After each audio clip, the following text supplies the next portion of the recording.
അപ്പോൾ അടുത്ത 2.5 വർഷം കഴിഞ്ഞാൽ കോഴിക്കോട് ജില്ലയിലേക്ക് മുസ്ലിം ലീഗിൻ്റെ ഒരു മന്ത്രി ഉണ്ടാകും. അത് ശ്രീ പാറക്കൽ അബ്ദുള്ള ആയിരിക്കും എന്നുകൂടി ഇവിടെ അറിയിക്കുക.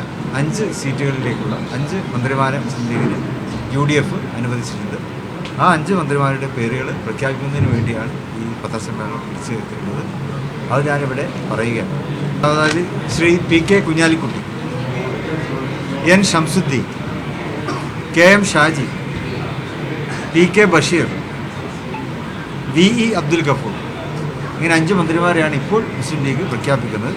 ഇനി അടുത്ത 2.5 വർഷം കഴിഞ്ഞാൽ കോഴിക്കോട് ജില്ലക്ക് ഇപ്പോൾ ഞങ്ങൾക്ക് പ്രതിനിധിയെ കൊടുക്കാൻ പറ്റിയിട്ടില്ല. അപ്പോൾ അടുത്ത 2.5 വർഷം കഴിഞ്ഞാൽ കോഴിക്കോട് ജില്ലയിലേക്ക് മുസ്ലിം ലീഗിൻ്റെ ഒരു മന്ത്രി ഉണ്ടാകും. അത് ശ്രീ പാറക്കൽ അബ്ദുള്ള ആയിരിക്കും എന്നുകൂടി ഇവിടെ അറിയിക്കുക.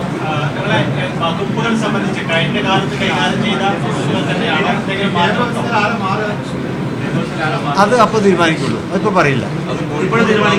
ഇല്ല, ഇപ്പോൾ മാറുന്ന മന്ത്രി പാറക്കൽ അബ്ദുള്ള ആയിരിക്കും. കോഴിക്കോട് നിന്ന് പാറക്കൽ അബ്ദുള്ളക്ക് അതിപ്പോൾ അത് അപ്പോൾ തീരുമാനിക്കും. വകുപ്പുകൾ അത് മുഖ്യമന്ത്രി തീരുമാനിക്കുന്നത്. അത് മുഖ്യമന്ത്രിയാണ് പ്രഖ്യാപിക്കുന്നത്. അതുണ്ടാകും, പുതിയ വകുപ്പുകളുണ്ടാവും. അത് ഞങ്ങൾ ഒന്നും കൂടി ആലോചിച്ചിട്ട് മുഖ്യമന്ത്രിക്കാണ് അതിൻ്റെ അധികാരമുള്ളത്. അദ്ദേഹമായിരിക്കും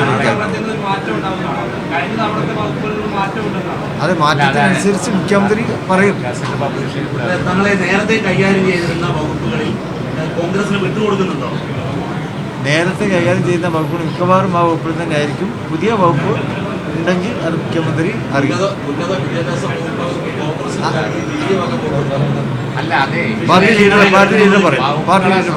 ചില സാങ്കേതിക അത് പാർട്ടിക്ക് പറയാൻ കഴിയും.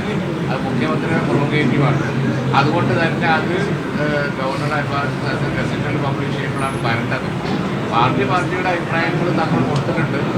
അതുപോലെ തന്നെ പിന്നെ പറഞ്ഞതുപോലെ എന്തെങ്കിലും ചേഞ്ച് ഉണ്ടാവും. ബാക്കി കാര്യങ്ങളൊന്നും നാളെ അത് പബ്ലിഷ് ചെയ്യുമ്പോഴാകും. മുഖ്യമന്ത്രി പറയുമ്പോഴേ അത് എന്താണെങ്കിൽ നാളെ നമുക്ക് വകുപ്പ് പബ്ലിഷ് ചെയ്യാനുള്ള അധികാരമില്ല.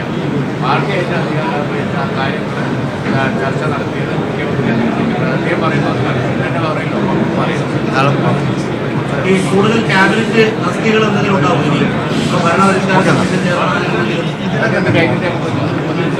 ഓക്കെ.